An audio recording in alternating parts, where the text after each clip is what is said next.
Good morning friends, welcome back to our channels. Today we are going to start zeros of polynomial by graphs. In the last previous lecture we have studied about the graphs of quadratic equations. We know that graphs of quadratic equation must be parabola and graph of linear equation must be straight line. So today we are going to start and talk about the zeros of polynomial by graph. हम graph में से कैसे पता लगाएंगे कि कितने zero होंगे. So quadratic equation की हम बात कर चुके हैं. That is the general form of quadratic equation that will be ax square plus bx plus c. This is the standard form of quadratic equations. Okay, these are the coefficient a b are the coefficient and c is a constant term. Okay, from the standard equation we have already talked that how we can determine that how will be the graph and what the shape of the graph of quadratic equations. We know that the graph of quadratic equations must be always parabola. Either parabola कुछ इस तरह से भी हो सकता है, parabola कुछ इस तरह से भी हो सकता है. Right friends, हम दोनों में डिस्कस कर चुके हैं कि जो पैराबोला इसमें जो है वो ओपन अपवर्ड है. यहाँ पे देख सकते हैं कि ओपन डाउनवर्ड्स है. इस प्रकार का पैराबोला आपको कब मिलेगा? जब आपका a greater than 0 होगा. a greater than 0 मतलब x स्क्वायर का जो कोफिशिएंट है वो पॉजिटिव होना चाहिए. अगर पॉजिटिव है तो उसका पैराबोला आपको कैसा मिलेगा? ओपन अपवर्ड मिलेगा. अगर a less than 0 है तो आपको कैसा मिलेगा? ओपन डाउनवर्ड्स मिलेगा. Similarly we have talked about b and c. देखिए c की वैल्यू से हमें क्या पता चलेगा? देखिए c यहाँ पे आप ग्राफ देख सकते हैं. तो जो वर्टेक्स है वो पैराबोला y नेगेटिव y को कट कर रहा है, क्योंकि ये पॉजिटिव y है और ये नेगेटिव y है. नेगेटिव y को कट कर रहा है, इसलिए ये पैराबोला में ये ग्राफ जिस इक्वेशन का होगा उसका उसके कांस्टेंट टर्म की जो साइन है वो नेगेटिव होगी. c लेस देन 0 होगा. राइट. और यहाँ देख सकते हैं कि जो ग्राफ है वो पॉजिटिव y को कट कर रहा है, इसलिए यहाँ पे c कैसा होगा? ग्रेटर देन 0 होगा. Right. So these are the talk about the graphs of polynomial and that is equal to quadratic equations. We have already talked, just we have revised right now. Now we go to the zeros of polynomial from the graph. Friends, remember it, how to find the zeros from the graph. Let me talk here. Remember, what is the zeros of polynomial here? What is the zeros of quadratic equations? We have discussed in the first chapter, first lecture, that zero क्या है? Zero is the value of variable. By putting in equations, it gives the value of entire equation is equal to zero. जैसे कि मैं कोई quadratic equation ले लेता हूँ, जैसे कि ये sorry, that is linear equation x plus 2. Okay, this is the linear equation. यहाँ पे x की value, if I put x equal to -2, I put x equal to -2, तो हम देख सकते हैं कि p of x पूरा जो है वो -2 plus 2 0 बन जाएगा. है ना?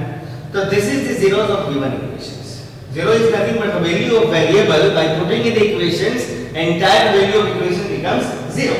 अगर कोई भी वेरिएबल की वैल्यू अगर इक्वेशन में रखते हैं और पूरे इक्वेशन की जो वैल्यू है वो 0 बन जाती है, तो उस वेरिएबल के वैल्यू को हम क्या कहेंगे? zeros कहेंगे. तो ये तो अलजेब्रिकली हमने फाइंड किया, बट ग्राफ से हम कैसे पता लगाएंगे?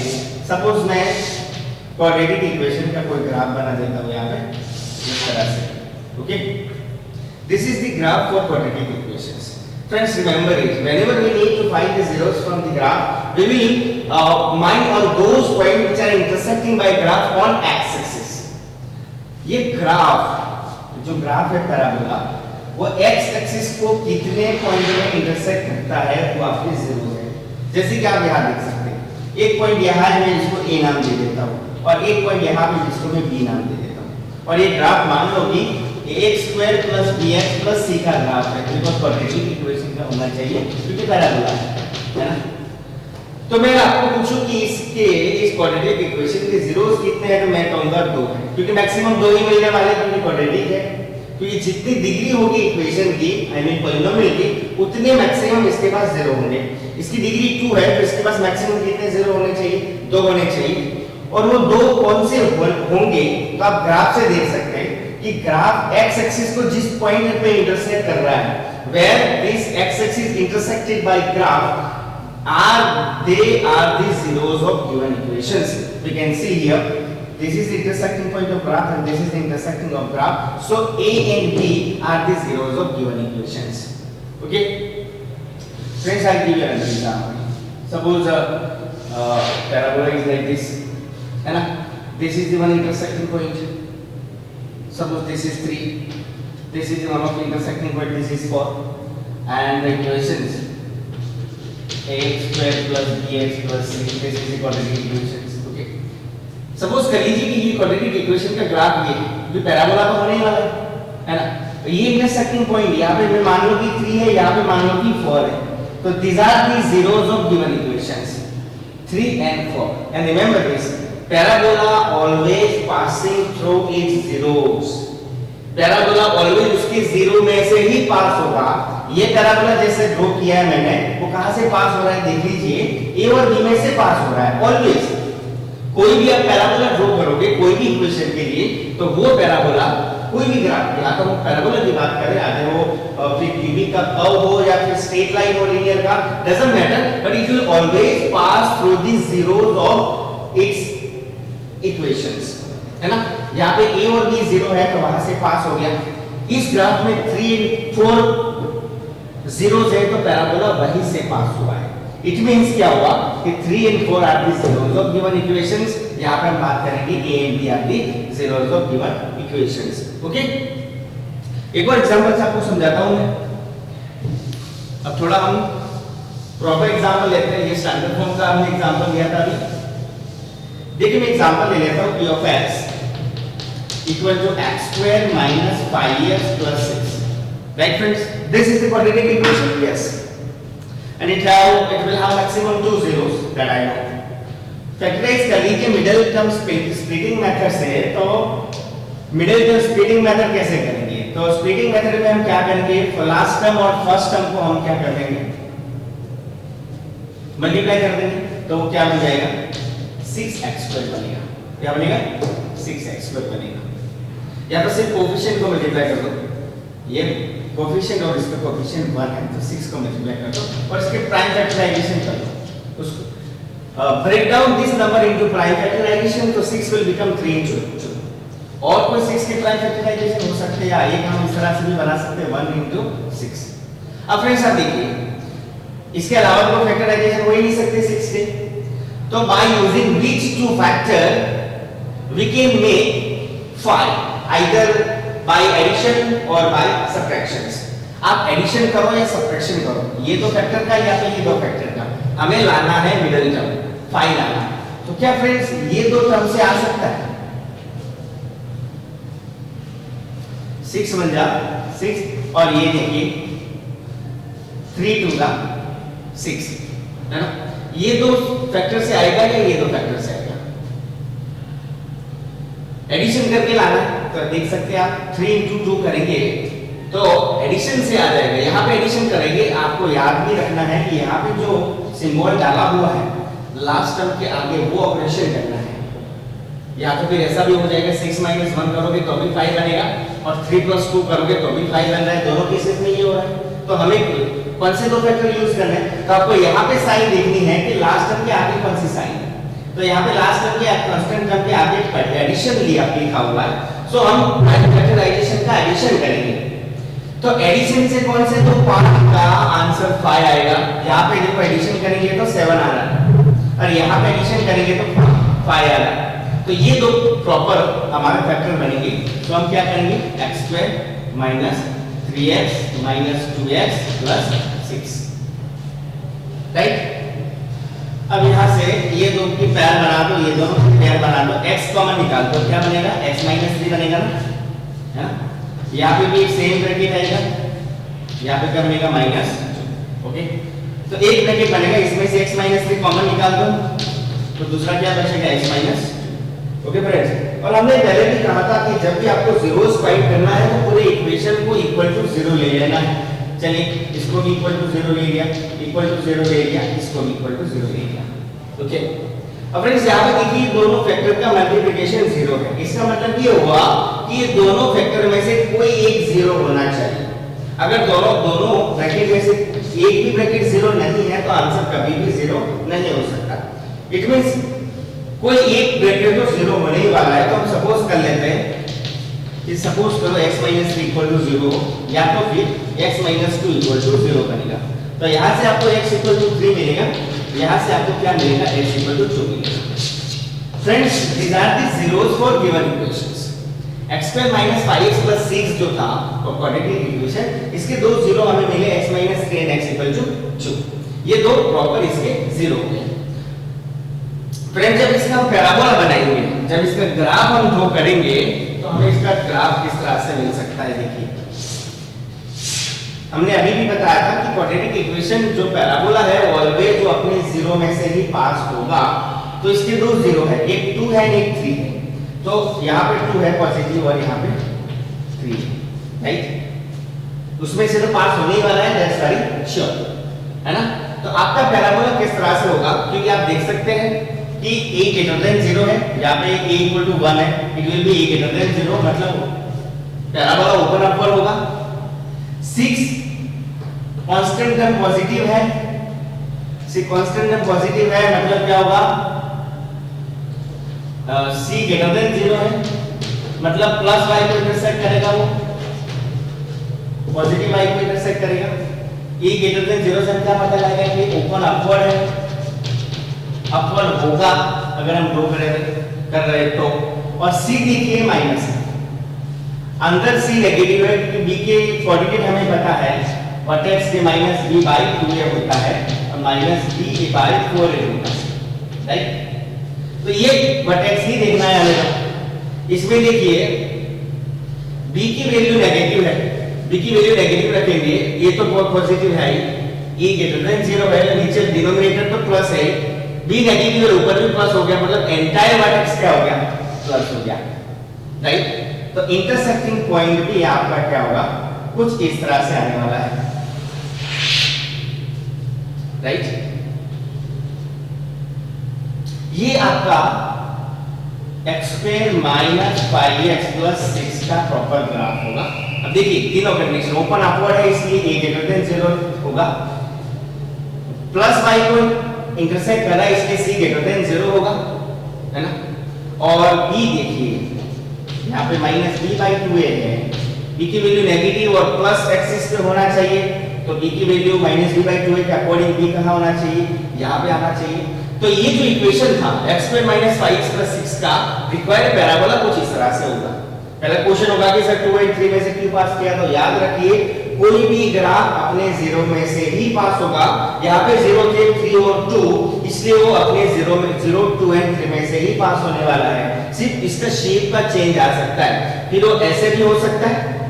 मैं दूसरा एग्जांपल ले लूं, शायद यहाँ पे मतलब 2 3 रहा, कुछ ग्राफ आपका कुछ इस तरह से भी हो सकता है, क्योंकि आपकी a लेस देन 0 होगा तो आपका ग्राफ कुछ इस तरह से होगा, ओपन डाउन होगा, लेकिन वो पास तो कहां से होगा, ऑलवेज 2 और 3 में से ही पास होने वाला है।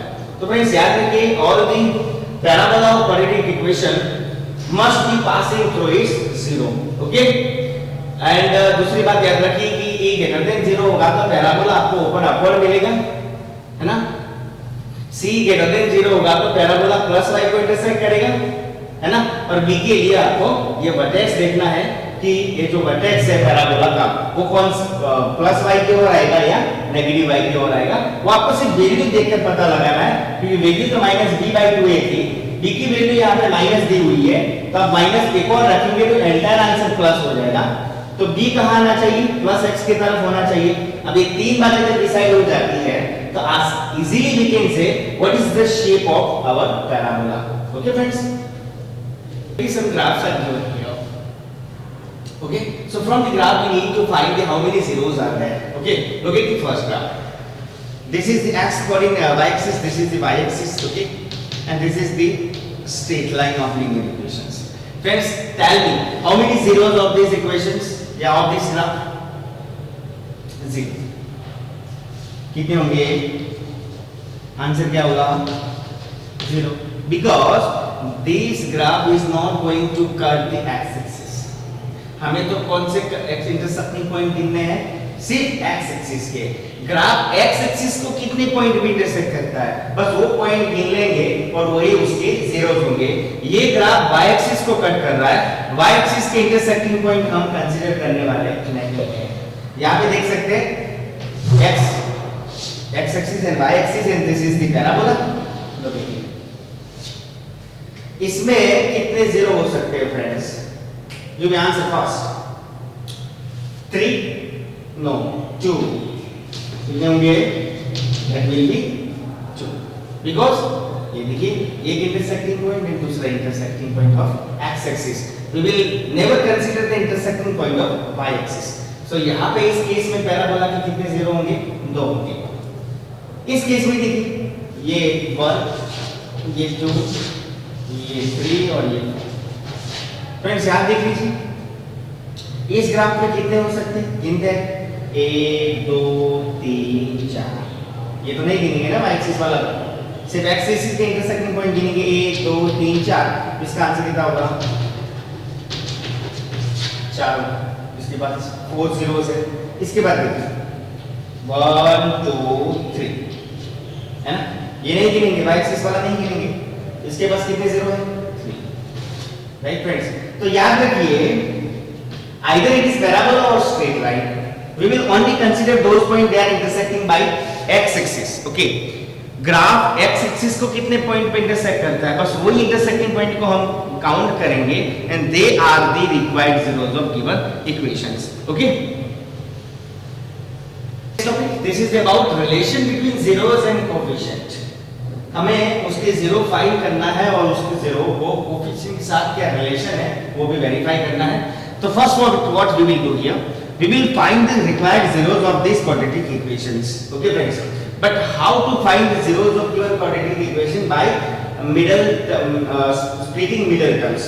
okay, तो splitting middle terms से किस तरह से फाइंड कर सकते हैं? देखिए फ्रेंड्स ये भी याद रखना ये मेथड। लास्ट टर्म और फर्स्ट टर्म का कोएफिशिएंट यहाँ पे 1 है, ये दोनों का मल्टीप्लाई कर दी तो 1 into 10 equal to 10 होगा, है ना। अब 10 के आपको ब्रेक डाउन करना है इस प्रकार के प्राइम फैक्टराइजेशन में कि उस दो प्राइम फैक्टर्स का एडिशन 7 आ जाए। तो चलिए उसके प्राइम फैक्टराइजेशन कितने कितने वो निकाल देते हैं। 5 into 2 होगा और एक 1 into 10 बन जाएगा। This is not prime but this are one of the factors of 10। Okay, तो आप देख सकते हैं ये दोनों का एडिशन करेंगे तो 11 बनेगा, हमें तो 7 चाहिए। ये दोनों का एडिशन करेंगे तो 7 आ जाएगा। तो रिक्वायर्ड फैक्टर्स कौन से बन गए 10 के लिए? हमारे पास 5 and 2 because the addition of these two term makes 7x. okay, so we will write here x square plus 5x plus 2x plus 10. okay, ये हो गया। अब देख सकते हैं यहाँ पे अब क्या करेंगे हम, दोनों की पेयर बना देते हैं। इसकी पेयर बनाएंगे तो क्या कॉमन निकलेगा? x और ब्रैकेट में क्या बचेगा? x plus 5। यहाँ से आप क्या कॉमन निकाल सकते हैं, है ना? 2 कॉमन निकाल दीजिए तो यहाँ पे क्या बचेगा? x plus 5। पूरे ब्रैकेट में से x plus 5 कॉमन निकाल दीजिए तो क्या बचेगा? x plus 2। और जब भी हम 0 फाइंड करें तब इसके इक्वल टू हम 0 ले लेंगे, है ना। कोई भी इक्वेशन का हम जब जीरोस फाइंड करेंगे तब उस इक्वेशन को इक्वल टू 0 ले लेंगे। ओके, अब यहां देखिए what is the meaning of this? x plus 5 into x plus 2, ये दोनों ब्रैकेट का मल्टीप्लिकेशन 0 आता है। इट मींस ये दोनों में से एक 0 होना चाहिए। हमें नहीं पता कौन सा 0 होगा, लेकिन हम दोनों को सपोज कर लेंगे कि if x plus 5 equal to 0 और x plus 2 equal to 0, ये दोनों में से एक हो सकता है। अगर ये 0 है तो इसमें से आपको मिलेगा x equal to -5, है ना। और ये 0 है तो इसमें से आपको मिलेगा x equal to -2। Friends, these are the required zeros of given quadratic equation. ये zeros फाइंड करेंगे। अब हमें क्या करना है? Relation between zeros and coefficient find करना है। जीरोस तो हमने फाइंड कर लिया, अब हमें कोएफिशिएंट के साथ उसका रिलेशन क्या है वो फाइंड करना है। इससे पहले फ्रेंड्स हम ये देख लेते हैं इसका जनरल फॉर्म क्या होता है, ax² + bx + c = 0। And suppose कीजिए let alpha and beta are zeros. ये इक्वेशन के दो जीरो यहां पे तो हमने फाइंड किए है प्रॉब्लम। इसमें मैं सपोज कर लेता हूं कि अल्फा एंड बीटा दो जीरो है। ओके, अल्फा एंड बीटा दो जीरो है तो सम ऑफ जीरो क्या बनेगा? सम ऑफ जीरो फ्रेंड्स देखिए अल्फा प्लस बीटा दोनों जीरो का एडिशन क्या होगा? तो याद रखिए फॉर्मूला है minus b by a। Minus b by a it means minus b क्या है? Coefficient of x and a क्या है? Coefficient of x²। ये फॉर्मूला हो गया। एंड दूसरा प्रोडक्ट ऑफ जीरो क्या बनेगा? प्रोडक्ट ऑफ जीरो क्या होगा? c by a। c क्या है? कांस्टेंट। देख सकते हैं फॉर्मूला इक्वेशन में आप, c क्या है? कांस्टेंट। a क्या है? Coefficient of x²। Coefficient of x²। ये दो फॉर्मूला है फ्रेंड्स क्वाड्रेटिक इक्वेशन के sum of zeros and product of zeros के लिए। This is the quadratic equation suppose that these are two zeros of given quadratic equations. So what is the sum of zero? Alpha plus beta क्या होगा? Minus b by a। b क्या है? Coefficient of x। Friends minus याद रखना बाहर है, ये यहाँ पे भी है coefficient of x and a क्या है? तो आप देख सकते हैं अंदर coefficient of x²। Zeros product of zeros में क्या है? c by a। c क्या है? कांस्टेंट टर्म है, कांस्टेंट टर्म है और a क्या है? Coefficient of x²। तो हम हमारे इक्वेशन के लिए फाइंड कर लेते हैं कि क्या हो सकता है। देखिए sum of zero minus b by a। Okay, देखिए हमारे जीरोस कौन से -5 -2 है। तो ये यहाँ पे दोनों का सम लिख देते हैं, दोनों -5 प्लस -2। ये जो सम ऑफ जीरोस था मैंने हमारे जीरोस का सम कर लिया। यहाँ पे इसका फॉर्मूला क्या है? Minus b by a। Minus और b क्या है? देखिए ये b है, ये a इक्वल टू 1 है इसमें, यहाँ पे b इक्वल टू 7 है और c इक्वल टू 10 है, याद रखना। तो b क्या होगा? -7 एंड a क्या होगा? a क्या है? 1। राइट फ्रेंड्स, अब देखिए यहाँ पे क्या होगा? -5 -2, यहाँ पे क्या होगा? -7। ये भी क्या हो गया? -7 इक्वल टू -7। हाँ, तो यहाँ पे जो कंडीशन है वो वेरीफाइड हो रही है। सम ऑफ जीरोस हमने ओरिजिनली जो दो जीरोस फाइंड किए थे -5 -2 उसका सम करेंगे तो आपको क्या मिलेगा? -7 मिलेगा। और फॉर्मूला से देखेंगे कोएफिशिएंट से तो अभी हमें पता चल जाएगा कि वो कितना आ रहा है, -7 आ रहा है। तो दिस इज द वेरीफाइड। अब प्रोडक्ट ऑफ जीरो देख लेते हैं, यहाँ पे मैं कर लेता हूँ प्रोडक्ट ऑफ जीरोस में इसका प्रोडक्ट ऑफ जीरोस कर रहा हूँ। प्रोडक्ट ऑफ जीरोस फ्रेंड क्या होगा? देखिए c by a। Product of zero यहाँ पे लिख देते -5 × -2। c कितना है? c आप देख सकते हैं कितना है? 10 है और e कितना है? 1 लिखने की जरूरत नहीं। माइनस माइनस प्लस 5 के साथ है, ये भी 10 आ गया। This is also verified 10 equal to 10.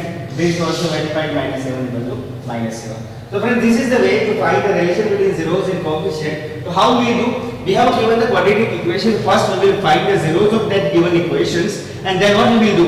We will check these two relations, sum of zeros and product of zeros. If it is satisfied, then we can say the conditions given in these equations are completely satisfied. इस प्रकार के सब हमारे exercise में friends है। हमें coefficient और zeros को उसका रिलेशन वेरीफाई करने का पूछा जाएगा, तो हम क्या करेंगे? सिमिलर फैशन में जाएंगे। सबसे पहले हम इसके जीरोस फाइंड करेंगे, फिर हम ये टर्म पे आ जाएंगे सीधा। ये फार्मूलाज है sum of zeros minus b by a। जो जीरोस आपने फाइंड किए उसका एडिशन यहाँ लिखिए और यहाँ पे जो लिखा है -b, तो -b क्या है? x का कोएफिशिएंट है वो यहाँ लिख दीजिए, नीचे a है तो x² का कोएफिशिएंट यहाँ लिख दीजिए और ये दोनों साइड को आपको इक्वल लानी है और इक्वल ही आएगी। और यहाँ देखिए सम ऑफ जीरोस में भी आपको यही करना है, product of zeros equal to C by A. यहाँ पे जो दो जीरो आपने फाइंड किया उसका प्रोडक्ट एक बार लिख दीजिए, और यहाँ पे क्या कर दीजिए, सी क्या है कांस्टेंट टर्म, ए क्या है कोएफिशिएंट ऑफ एक्स स्क्वायर, तो यहाँ पे भी दोनों ब्रैकेट इक्वल आनी चाहिए।